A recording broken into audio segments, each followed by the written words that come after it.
சரி குட்டை நான் தந்துடுறேன். நானே ஒரு வாரத்துக்கு முன்னாடி 10,000 வாங்கிட்டேன். அப்புறம் எதுக்கு பணம் வரும்போது எங்க அம்மா லோனு கட்டணும்னு வாங்கிட்டாங்க.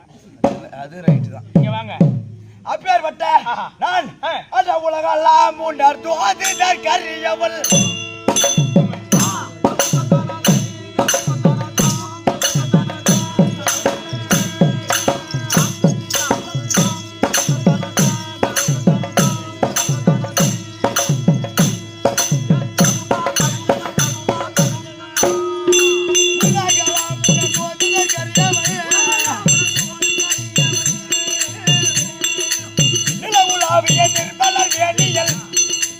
அழகில் போது நம்பல தாடுவார் மலத்திரமதி